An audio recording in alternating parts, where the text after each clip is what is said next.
So, something weird has been happening in my apartment lately, and I'm not sure if I'm living with a genius or a diabolical food hoarder. It started a couple weeks ago when I came home to find my roommate, Dan, quietly labeling all his groceries with sticky notes. Not just Dan's yogurt or don't touch, but full-on threats: steal my OJ and I'll hide your socks. Touch my cheese, lose your knees. I figured it was just Dan being Dan. He's one of those guys who alphabetizes his spices and thinks cilantro is a personality trait, so I shrugged it off.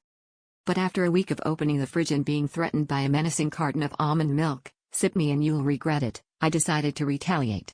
Instead of threats, I started labeling all my food with the most over-the-top compliments I could think of.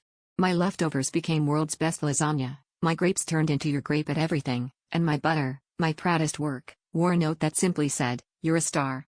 The fridge turned into a motivational poster, and honestly, I think we both started eating healthier just so we could bask in the positivity. One night, after a long day, Dan and I both reached for the butter at the same time.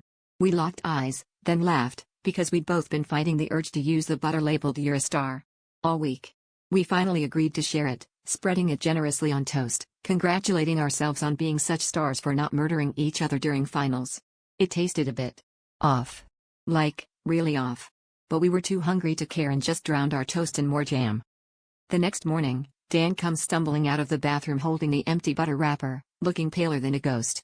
Turns out, the original butter was gone, and in its place was a nearly identical stick of soap, freshly labeled "You're a star" by our other roommate, who thought he'd join in on the fun.